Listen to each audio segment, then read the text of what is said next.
अस्सलाम वालेकुम जी, आपका होस्ट सईद अहमद अली आपकी खिदमत। हमारा यूट्यूब और फेसबुक चैनल जो है पाकिस्तान देख रहे हैं। लाखों करोड़ों दुरुद-ओ-सलाम हज़रत मोहम्मद मुस्तफ़ा सल्लल्लाहु अलैहि वसल्लम और आले मोहम्मद पर। लाहौर हाई कोर्ट ने एक ऐसा लंबा छक्का खेला है जिसके बाद नवाज शरीफ साहब की 21 अक्टूबर का जो जलसा है मीनार पाकिस्तान लाहौर में, वो इस वक्त 50-50 में चला गया। और इसकी मैं आपको डिटेल बताऊंगा। और नून लीग का इस पर क्या रिस्पॉन्ड है और तहरीक इंसाफ इतनी ज़्यादा खुशकू है, डेफिनेटली ये खबर बनती है। उधर नून लीग का क्या कोई पैशन कम हो गया है या कोई खर्चा उनके पास नहीं रहा, पैसा नहीं रहा। राजा रियाज साहब जो अभी रिसेंटली बने हैं जी, एक सीनियर रहनुमा पाकिस्तान मुस्लिम नवाज के, उनसे पूछा गया जी आपने क्यों ये जलसे रैलियां और कॉर्नरिंग मीटिंग जो है मनसूख की है नवाज शरीफ साहब की आमद पे। तो उन्होंने कहा जी पहली बात है मैं शहबाज शरीफ और मरियम नवाज साहबा के इस फलसफे से इतफाक नहीं करता। चलें जी देख लें, वो अभी आए हैं नवाज शरीफ साहब से मुलाकात करके कितना उन्हें जो है बूस्टअप हुए हैं, वो कितना वो अप हुए में। तो उन्होंने कहा जी मैं इस चीज़ से इत्तेफाक ही नहीं करता। दूसरी बात, ये जलसे करने से एक तो कोई पैशन नहीं बनता और दूसरा खर्चा बड़ा होता है।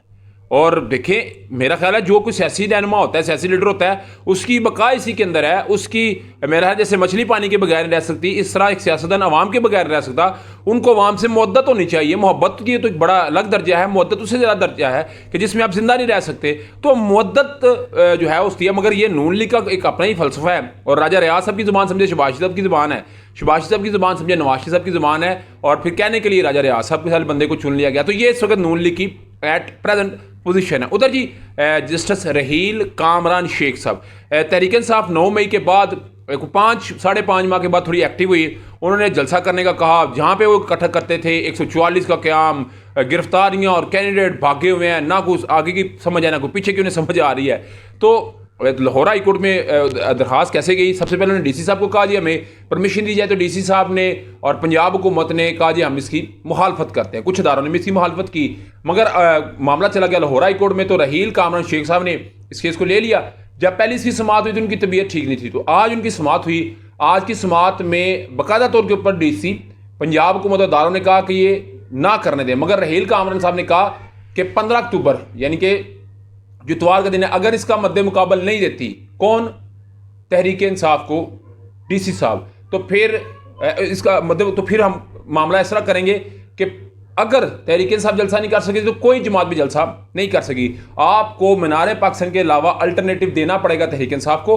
और अवाम जो मेरे पास इतलात है बहुत ज़्यादा इस वक्त पैशनेट हुई है कि हमने तहरीक इंसाफ के जलसे में जाना है। और सेकंड टियर की जो क़यादत होगी वहाँ पे उसकी वो क़यादत कर रही होगी, तो डेफिनेटली बड़ा जो है वो सवाल होगा कि किस तरह लोग आएंगे और किस तरह वहाँ पे स्पीचेज होंगी।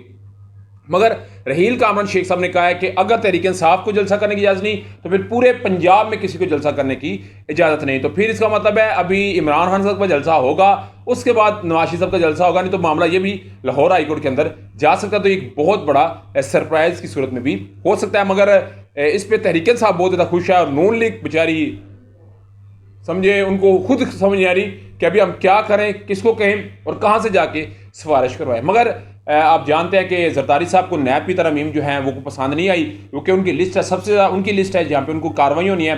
तो जो फरूक एच नाइक हैं जरदारी साहब के वकील, उनके ज़रिए काजी फाइज ईसा साहब को दरख्वास्त सबमिट करवा दी गई है कि जी आप इस मामले को देखें, क्योंकि ये भी तो एक पार्लिमान का था ना, जिस तरह review and practice procedure act bill था, इस तरह ये भी तो पार्लिमान की तौहीन हुई है ना कि उन्होंने कालादम करार दिया चीफ जस्टिस उमर ताब बंदयाल साहब ने। तो आप इसके ऊपर दें तो इंटैक्ट होता है या नहीं होता, ये बात ही सवाल है। मगर इसको भी दरखास्त दायर की जाएगी तो इसकी समाअत कब होगी या इसको मुस्तरद कर दिया जाता है, ये भी एक सवाल होगा। उधर जी जो मलक रियाज साहब है उनका केस सुप्रीम कोर्ट ने काजी फाइज साहब ने उठा लिया है और समाअत के लिए मुकर्रर कर लिया है 190 मिलियन पाउंड स्कैम का मामला। इसमें मैं बता दूं तहरीक इंसाफ सुरखरू होगी।